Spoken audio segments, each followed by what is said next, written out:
오늘 위장의 달인에 대해서 살펴보도록 하겠습니다. 압살롬의 반란을 피해 다윗이 또다시 몇십 년 만에 또 수십 년 만에 도망자 신세가 되었는데요. 압살롬은 다윗의 범죄에 대한 하나님의 심판을 다윗이 했던 그대로 갚아주게 되는 것을 보게 됩니다. 자, 다음 그림에서 위장 중인 동물과 이렇게 곤충, 식물들이 있으면 한번 보시죠. 자, 금방 보이시죠? 네. 뭐가 보입니까? 네.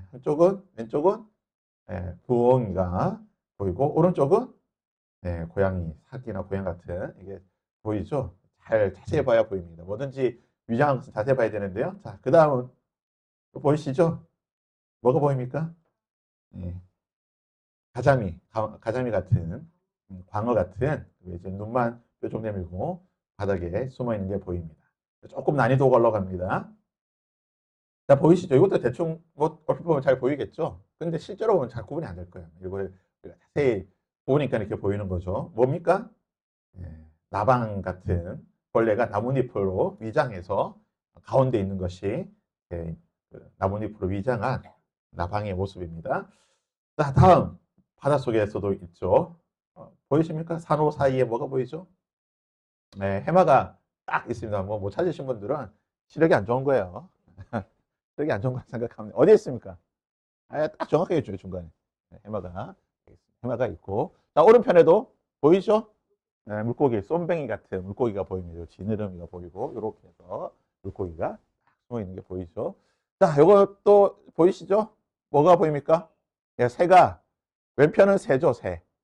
새가 이렇게 해서 새 한 마리가 이렇게 딱 앉아있고, 오른쪽에도 뭐가 보이십니까? 나방이 나무 모양으로 해서 나방이 이렇게 딱 숨어 있는 게 보입니다. 자, 이것도 자세히 보면 잘 보이죠?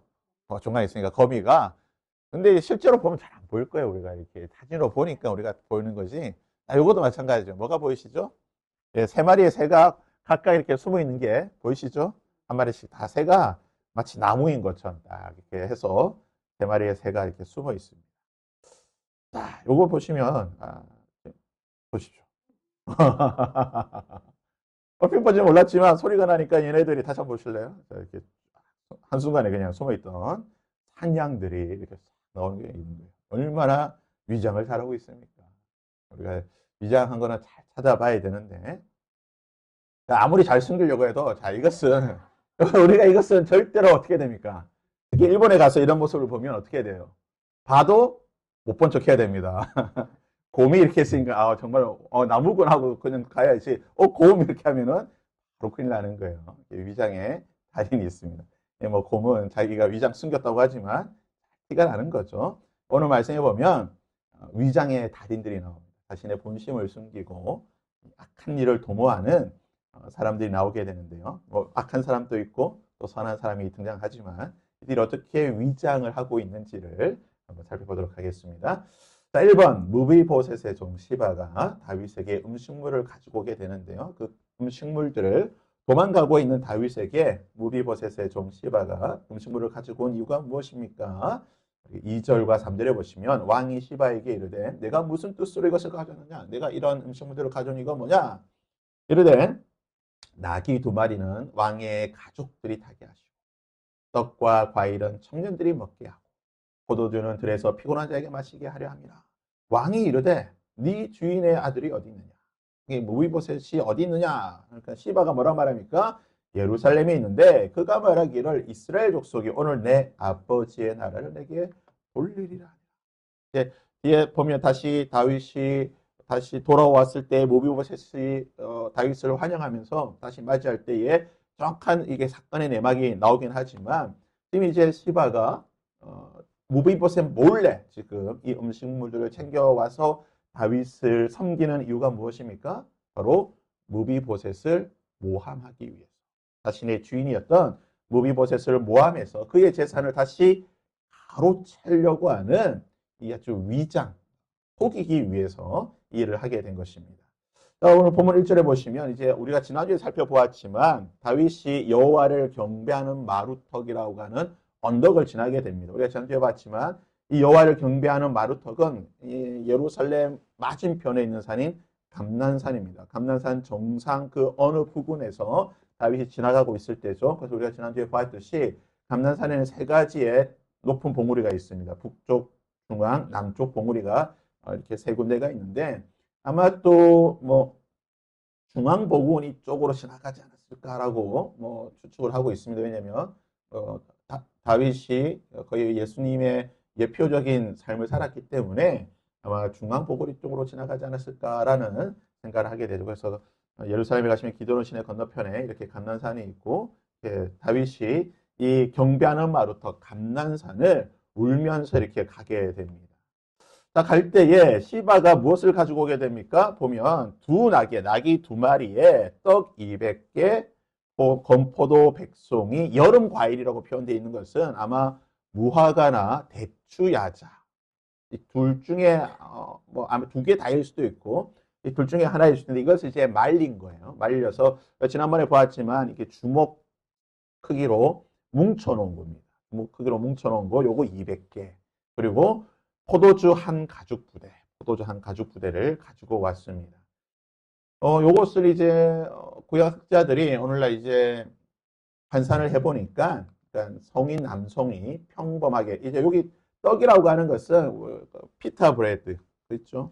난이나 같은 코스코에 파는 피타 브레드 그런 거예요. 피자 도우 같은 딱 그 피자 도우미라고 생각하시면 돼요. 피자 레귤러 사이즈 정도 되는 그런 피자 도우라고 보시면 되는데 이게 한 200에서 한 200명 내외, 100명에서 200명 내외가 한 끼를 먹을 수 있는 양이에요. 근데 이제 이걸 비상식량으로 가지고 있으면 뭐 조금씩 먹으면 뭐 한 수백 명이 하루 정도 먹을 수 있는 양이에요. 그러면 이 시바는 왜 지금 도망가고 있는 압살롬을 피해서 도망가고 있는 다윗에게 이처럼 2, 300명이 먹을 수 있는 한 끼나 또는 하루 정도 먹을 수 있는 비상식량을 가지고 온 이유가 무엇인가? 자, 시바가 누굽니까? 우리가 앞에서 찾아보았지만 사무엘하에서 우리가 전반에서 보았지만 무비보셋의 종입니다. 무비보셋의 종으로서 종이에요, 종. 그러니까는 종이라고 이제 표현되어 있지만 아마 사울 가문의 재산을 관리하던 종이었을 거예요. 사울 가문의 재산을 관리하는 종인데 그에게는 아들이 15명이고 종이 종을 데리고 있어요. 아들이 15명이고 종이 20명이다. 이게 무슨 말이냐? 사울의 재산을 몰래 어떻게 했다고요? 자기가 삥땅한 거예요. 자기가 몰래 뒤에서 이걸 가로채서 자신이 개인적으로 이 사울의 재산을 유용하고 있다가 사울이 죽고 사울의 세 아들도 다 죽어버리고 사울의 가문들이 멸망해 가니까 어떻게 됩니까? 이제 이것을 본격적으로 자기가 다 가로채고 사울의 손자였던 무비보셋을 사울의 손자 무비보셋이 누구인가? 자기의 주인이에요. 자기의 주인인데 무비보셋이 다리를 절고 제대로 생활을 하지 못하니까 이건 누구한테 넘깁니까? 노드발 암미엘의 아들 마길이라고 하는 사람에게 맡겨버립니다. 그러니까 저쪽 돈 좀 이 마길에게 돈 좀 주고 야 지금 이 무비보셋 좀 건사하고 데리고 있으라고 보내버리고 사울의 모든 재산을 자기가 다 가로챈 거예요. 이런 말이 있죠. 혼란한 시기에는 누가 돈을 법니까? 혼란한 시기에는 사기꾼들이 돈을 벌어요. 혼란한 시기에. 뭐가 좀 정세적으로 복잡하고 어려울 때 이럴 때는 이 사기꾼들이 정말 기막히게 돈을 버는데 이 시바가 전형적인 사기꾼이죠. 사울의 재산을 가로채고 거짓말로 가로채고 합법적인 재산 상속인의 무비보셋을 마길에게 맡겨버리고 모든 것을 가로챘다가 다윗이 이제 뒤늦게 왕이 되고 난 뒤에 내가 요나단과 했던 약속이 있어서 요나단의 그 자손들을 내가 좀 지켜줘야겠다 해서 다시 찾아내죠. 그래서 무비보셋에게 시바가 가로챘던 모든 재산을 다시 누구에게 줍니까? 무비보셋에게 돌려줍니다. 그리고 시바에게 말합니다. 너는 종이야. 본분 어기지 마. 종이니까 무비보셋의 재산을 잘 관리하고 종으로서 잘 살라라고 명령하게 됩니다. 그러니까 지금 시바의 입장에서는 어떻습니까? 내가 이 어려운 시기에 내가 재주를 부려가지고 사울의 재산을 다 뺏었다가 다윗이 왕이 돼가지고 이것을 다시 빼앗겼어요. 빼앗긴 재산을 어떻게 될까요? 다시 되찾을 수 있는 절호의 기회가 오게 된 겁니다. 보면 이 시바가 얼마나 대단한 사람이냐면 다윗이 그 밤에 도망쳤잖아요. 예루살렘 성에서 도망쳤는데 이 도망친 것을 누가 알고 있습니까? 시바가 알고 지금 이 떡 200개 하고 뭐 포도주하고 이거 들고 지금 가는 거예요. 여러분 사기꾼은요 정보력이 뛰어난 겁니다. 사기도 잘 알아야 치는 거예요. 이 정보력이 없으면 사기도 못 칩니다. 그래서 시바는 정보력이 정말 탑이었죠. 거의 뭐 국정원급의 정보를 가지고 있어요. 다윗이 어디로 도망가는지를 정확하게 알고 있었고 다윗이 도망가던 길을 쫓아가서 물건을 가져가죠. 그리고 지금 이게 낙이 두 마리에 대략적으로 무게를 환산하면 한 100kg가 넘는데요. 100kg가 넘는 이것을 낙이 두 마리에서 실어서 갈 정도니까 한순간에 이것을 준비를 할 정도다. 그러니까 시바라고 하는 이 인물 자체는 평소에 지금 준비를 한 사람이에요. 내가 사기를 쳐가지고 어떻게 했을지를 준비를 한 사람입니다. 정말 대단한 사람이에요. 그래서 시바가 자신을 위장하죠. 다윗에게 가서 거짓말을 합니다. 무비보셋에 대해서 거짓말을 하고 무비보셋은 왕을 배신하려고 하는 사람입니다. 하지만 저는 지금 왕을 섬기러 오지 않았습니까? 진실을 왜곡하는 거예요. 정말 위장술의 대가입니다. 우리가 아까 보았던 그 위장하는 정말 위장술의 대가가 누구냐? 시바라고 하는 사람입니다. 자, 두 번째. 그럼 두 번째 또다시 이 위장술의 대가가 나오는데 그가 누구이냐? 다윗을 저주한 사울의 친족입니다. 다윗이 간난산을 떠나서 바울임이라고 하는 지역에 가게 됐을 때에 다윗을 쫓아오며 다윗을 저주하는 사람이 있는데요. 5절에 보시면 누굽니까? 다윗 왕이 바후림의 이름에 거기서 사울의 친족 한 사람이 나오니 누굽니까? 게라의 아들 이름은 시므이라. 그가 나오면서 계속해서 저주했다라고 말합니다. 다윗을 저주한 사람은요. 게라의 아들 시므이입니다. 자, 그러면 바후림이라는 곳이 어딘가? 바후림이 바로 여기예요. 잘 안 보이시죠? 예루살렘 바로 옆이에요.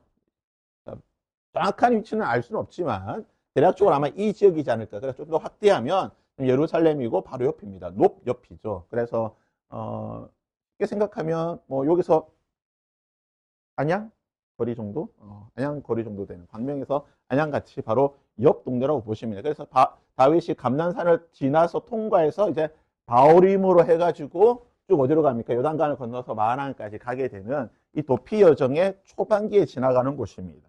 그러니까 지금 다윗이 이 도망가는 이야기들이 좀 빨리 퍼졌던 것 같아요. 왜냐하면 지금 시바도 다윗이 도망가고 있다는 것을 알고 다윗을 쫓아가는 것을 보게 되고 다윗이 이 바후림이라는 곳을 지나가게 되자 이 게라의 아들 시므이가 나와서 다윗을 모독하고 있는 것을 저주하는 것을 보게 됩니다. 근데 이 바후림이라는 곳이 참 재미있는 장소예요. 보면 예루살렘에서 여리고로 내려가는 감난산 동쪽에 위치한 곳인데 다윗에게 이 바후림이라는 곳은 어떤 곳이냐? 과거 사울의 딸 미갈이 그러니까 다윗이 원래 미갈과 결혼했잖아요. 미갈과 결혼했다가 사울이 미갈을 누구에게 줍니까? 발디엘이라고 하는 사람에게 줘버립니다. 다윗이 도망갈 때에 미갈을 발디엘이라는 사람에게 다시 재혼시키는 거예요. 재혼. 그러니까 정확하게 이혼도 안 시키고 그냥 재혼을 시켜버렸습니다. 그러자 다윗이 다시 예루살렘에 이제 왕으로 돌아왔을 때에 미갈을 나에게 데려오라. 미갈을 내게 데려오라고 했을 때에 미갈은 이미 지금 이 발디엘과 결혼을 해서 가정을 이루고 있잖아요. 잘 살고 있는데 갑자기 와가지고 다시 미갈을 데려가니까 미갈의 두 번째 남편이라고 할 수 있는 발디엘이 안 됩니다. 못 갑니다. 나를 버리고 갈 수 없습니다. 아리랑을 부르면서 그냥 바지가랑이 붙잡고 못 간다고 울면서 쫓아오다가 아브넬이 쫓아올 거야. 너 죽인다. 도망가. 다시 돌아가. 하니까 그냥 겁을 먹고 울면서 돌아가게 돼요. 울면서 쫓겨간 곳이 어디냐? 바로 바후림이에요. 하나님이 참 어떻게 보면은 참 재밌는 분이시고 이게 다 알고 나면 좀 재밌는 분이시고 어떤 면에서 보면 참 하나님이 무섭고 굉장히 두려운 분이에요. 다윗이 이곳에서 발디엘이 울면서 쫓겨나게 만들었어요. 다시 다윗은 이곳에서 본인이 했던 것 그대로 당하고 있어요. 누군가에게 울면서 쫓겨나게 했던 곳에서 수십 년이 지나고 나서 다윗이 이곳에서 저주를 받고 조롱을 받고 울면서 쫓겨나고 있는 거예요. 그래서 바후림이라는 곳은 사울 가문에게 있어서는 다윗에게 원한이 서린 거예요. 미갈을 억지로 다시 데려가가지고 그 가정을 다시 깨뜨리고 이 사울의 가문을 모독한 아주 그런 장소입니다. 발디엘이 울며 쫓겨난 곳에서 다윗은 그와 함께한 사람들과 함께 똑같이 수십 년이 지나서 울면서 쫓겨나고 있는 거예요. 참, 이 역사라고 하는 것이 참 그래서 돌고 돈다라고 하죠. 이 바울임이라는 곳을 보게 되면 이게 좁고 깊은 골짜기를 따라서 있고 그 시므이는 이제 골짜기 위에 있는 것이고 다윗은 밑으로 지나가게 되니까 구조적으로 보면 어떻게 보면 만약에 위에서 압살롬이 암살 저격을 보냈으면 저격수를 보냈으면 다윗이 죽을 수밖에 없는 위치예요. 지금 시므이가 쫓아가면서 돌을 던지잖아요. 돌을 던져 가거라 가거라 이 나쁜 놈아 우리 가문 박살낸 놈아 바울을 죽인 놈 온갖 조조라고 표현되어 있지만 정말 욕이거든요. 온갖 욕을 다 하면서 가고 있는 거예요. 그러니까 시므이는 단순히 개인의 원한 때문에 한 것이 아니에요. 우리 가문 더 넓게 나아가서 누굽니까? 베냐민 지파에 대한 이 복수를 하고 있는 거예요. 다윗 때문에 우리 사울 가문과 베냐민 지파가 더 이상 왕을 내지 못하고 정말 이렇게 비참한 신세가 됐는데 야 이제 복수의 날이 왔다. 그래서 이 다윗을 지금 조롱하고 있는데요. 시므이도 보면 참 그렇죠. 다윗이 왕으로 힘이 있을 때는 찍소리 못했잖아요. 그 소리도 못하고 그냥 가만히 있다가 다윗이 도망간다. 아들에 피해서 도망간다. 마치 사울처럼 힘이 없어 이제 죽어가는 모습이 되니까 그 발톱을 드러내면서 다윗을 조롱하고 모독하고 있는 겁니다. 시므이도 여전히 시바 못지않게 아주 위장술에 대가죠.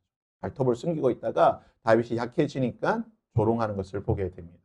자, 이런 시므이의 저주에 대해서 다윗이 무엇이라고 반응을 하는가?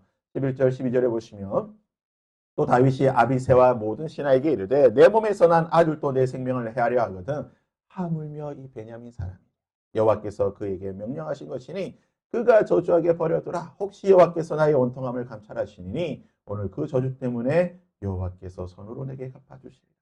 참 이 다윗이 이거는 참 잘하는 것 같아요. 그러니까 하나님의 심판이 있을 때에 즉시 이게 하나님의 심판인 줄 알고 하나님 잘못했습니다. 이게 엎드릴 줄 아는. 이게 정말 다윗이 잘해요. 사울이라든지 다른 사람들 보면 하나님의 심판에도 심판인지 몰라요. 끝까지 하나님의 심판에 대해서 엎드리지 않고 회개하지 않는데 다윗은 하나님의 심판이 임하게 되면 심판인 줄 알게 되면 즉시 엎드리는 거예요. 여호와께서 그에게 명령한 것이니 그가 저주하게 버려두라. 하나님께서 하신 것이니까 내가 저주 당해도 싸다. 나는 이러한 모독을 당해도 싸다. 하지만 하나님이 나를 불쌍히 여겨주시면 다시 하나님이 나에게 손으로 갚아주실 것이다. 라고 고백을 하는 거예요. 하나님의 심판을 다윗은 잘 순종함으로 받아들이는 것을 보게 됩니다. 시므이의 저주에 대해서 아비새가 격분을 하게 되죠. 그래서 다윗은 아비새의 격분을 막으면서 시므이를 통한 하나님의 심판을 인정하게 되고 자신에 대한 하나님의 그 심판을 잘 묵묵히 감내하고 있는 것을 보게 됩니다. 다윗의 탁월한 모습이라고 볼 수가 있죠. 자, 그러면 앞에 보았던 이제 시바라든지 시므이는 좀 나쁜 목적을 가지고 위장을 한 사람이라고 한다면 이제 살펴볼 이 후세라고 하는 인물, 우리가 지난주에 살펴보았지만 후세라고 하는 인물은 선한 목적을 가지고 위장을 하고 있습니다. 19절에 보면 후세가 무엇으로 위장합니까? 또 내가 이제 누구를 섬기리까? 그의 아들이 아니니까. 내가 전에 왕의 아버지를 섬긴 것 같이 왕을 섬기리다. 후세가 지금 이 압살롬에게 와서 저는 압살롬 당신 편입니다고 하니까 야 내가 지금까지 수십 년 봤는데 당신은 우리 아버지하고 친구로 잘 지냈는데 어떻게 아버지를 배신하고 나를 섬긴다고 할 수 있느냐고 하니까 후세의 말이 아닙니다. 내가 다윗이 이스라엘 왕이 때는 내가 다윗을 섬긴 거고 나는 사람을 섬기지 않습니다. 나는 이스라엘의 왕을 섬기는 것이지 하나님의 택하신 자를 섬깁니다. 당신이 하나님의 선택을 받았으니까 내가 당신을 나의 왕으로 섬기겠습니다라고 위장 투혼을 하게 되는 거죠. 위장 투항을 하게 된 겁니다. 그래서 다윗을 섬긴 것처럼 내가 당신을 섬기겠습니다라고 말하는 거예요. 하지만 이것은 다 누구의 명령을 받고 한 겁니까? 후세는 다윗의 명령을 받고 압살롬에게 위장 투항을 하게 된 것입니다.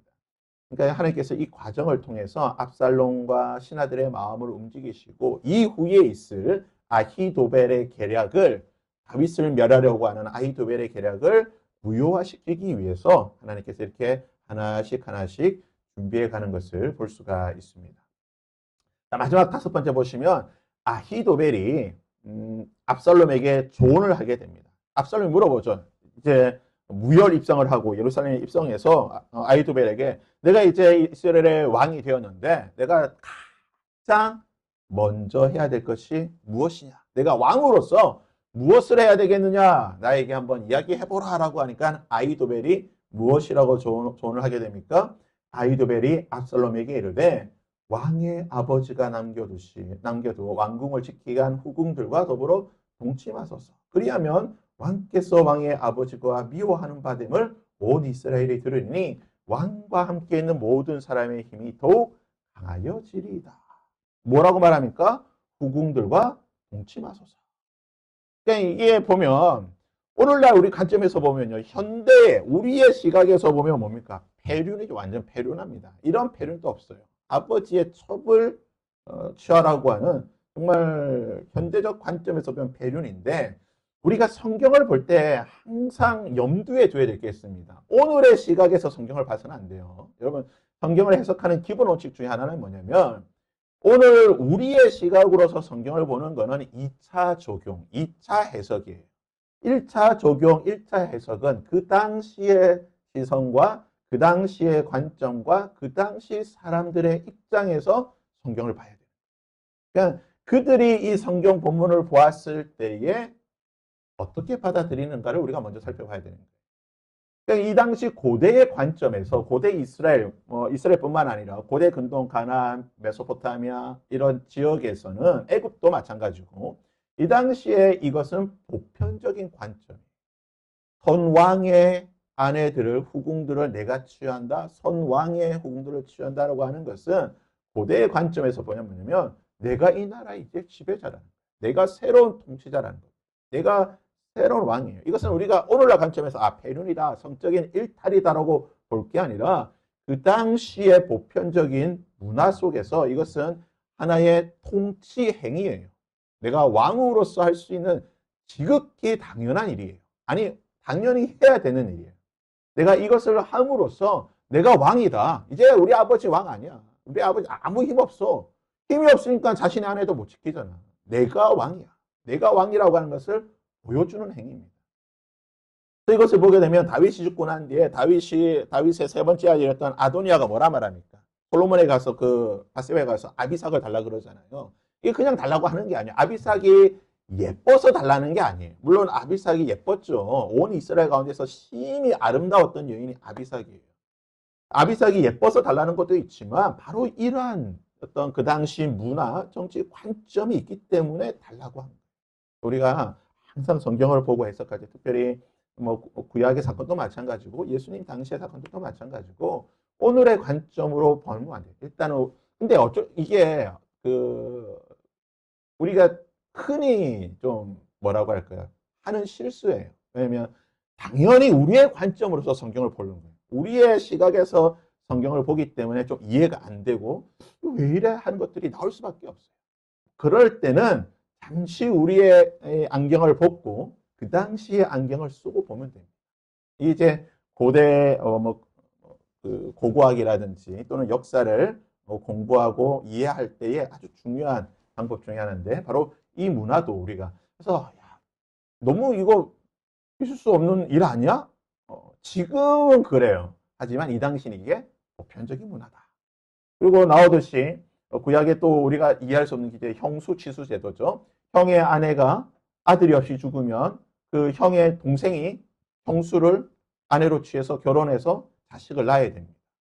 이것도 당연한 거예요. 왜냐하면 고대 근동에서는 그게 그렇게 함으로써 가문을 이어가는 것이 하나의 그 시대의 문화이기 때문에 그건 당연한 문화예요. 뭐야 이거 소위 말하면 개족보도 아니고 그게 뭔 족보가 이래라고 우리가 오늘날 시각에서 보겠지만 당연한 거예요. 우리가 흔히 알고 있듯이 에스키모, 이누이트나 또는 몽골 같은 경우는 우리가 오늘날 지금 이제 거의 그런 문화가 없다고 하지만 1900년대까지만 하더라도 그런 문화들이 있었다고 하잖아요. 몽골 같은 경우는 그 게르에 지나가는 이방인이 있으면 그 이방인에게 하룻밤 머물게 되면 누가 들어갑니까? 그 게르의 주인의 아내가 들어가요. 아내가 들어가서 하룻밤 같이 자요. 이 뭐야? 이 뭐 이해가 안 되잖아요. 그거는 그 몽골에서는 당연한 문화입니다. 왜냐하면 몽골은 이게 자녀를 이렇게 여자가 누구를 만나서 결혼하고 자녀 낳는 게 상당히 이 힘든 문화이기 때문에 외부인이 오게 되면 그들과 잠자리를 해서 자식을 무조건 낳아야 되는 거예요. 그래서 그 문화에서는 그런 식으로 외부인 손님들과 많이 잠자리를 갖고 자녀를 많이 낳은 여자가 어떤 여자입니까? 제일 좋은 여자예요. 우리 입장에서는 정말 말도 안 되는 나쁜 여자인데 그들의 문화에서는 당연한 거예요. 그러니까 우리가 이런 그 당시의 문화, 그들의 어떤 문화, 환경을 이해를 하고 성경을 봐야 되는 거예요. 오늘 본문도 마찬가지입니다. 그래서 이 일을 통해서 압살롬은 이렇게 말하는 거예요. 이제는 돌아올 수 없는 가는 겁니다. 아버지와는 완전히 물러선 겁니다. 왜냐? 아버지 아내를 취했다고 하는 것은 이제 아버지는 죽었다는 거예요. 더 이상 아버지는 왕이 아니다. 아버지가 아무런 힘이 없고 우리 이제 한 공동체가 아니고 나는 이제 두 번 다시 다윗, 나의 아버지 다윗과 함께 한 하늘 아래 있을 수 없다라고 하는 것을 보여주는 거예요. 왜 이것을 보여주냐? 아히도벨이 아주 지혜로운 사람이잖아요. 보여준 이유가 뭐냐면 신하들에게 그걸 보여주는 거예요. 당신이 왕인 것을 이제 신하들에게 보여주십시오. 당신이 이스라엘 왕이 아닙니까? 이것을 함으로써 신하들이 아히도벨의 말이 뭡니까? 당신이 왕인 줄 알고 당신에게 충성할 것입니다. 신하들의 마음을 얻으소서. 참 재밌죠? 재밌는 사실 뭡니까? 다윗이 바울임에서 시므에게 욕을 먹었던 것처럼 그 갈디엘이 눈물 흘리며 쫓겨났던 그 장소에서 다윗 때문에 눈물을 흘렸던 그 장소에서 다윗이 눈물을 흘렸던 것처럼 지금 압살롬이 이 일을 어떻게 합니까? 왕궁 옥상에 천막을 치고 백주대나대 모든 백성들과 신하들이 보는 그 시간에 이 일을 행하는 거예요. 다윗이 저녁 즈음에 그 옥상에 거닐면서 밧세바를 보고 그 악한 일을 행하였던 그 장소에서 다윗의 후궁들이 똑같은 일을 당하고 있는 거예요. 그러니까 하나님은 행한 대로 갚아주시는 거예요. 참 그래서 우리가 하나님이 어떻게 보면 참 우리가 하나님을 경외하고 두려워해야 되는 이유 중 하나가 바로 이거예요. 이런 구약의 여러 사건들을 보면 정말 하나님은 행한 대로 그대로 갚아주는 걸 봐요. 다윗조차도 다윗이 행했던 그 모습 그대로 하나님께서 다윗에게 심판하시고 갚아주는 것을 보게 됩니다. 말씀과 삶을 보시면요.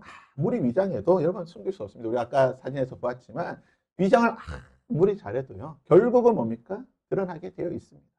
시바나 시므이나 후세나 압살롬이나 다윗이나 이들은 결국 이들의 그 진정성, 그 진심, 그들이 행했던 것들이 다 하나님 앞에 코람되어 드러났다는 것이. 그거는 하나님 앞에 숨길 수는 없습니다. 코람되어 여호와 앞에서 하나님 앞에서 숨길 것이 없다는 사실을 기억하시고 우리가 우리의 삶을 항상 우리도 하나님 앞에 위장할 수 없다, 숨길 수 없다는 사실을 기억하시면서 우리가 코람되어의 삶을 살아야 될 줄 믿습니다. 참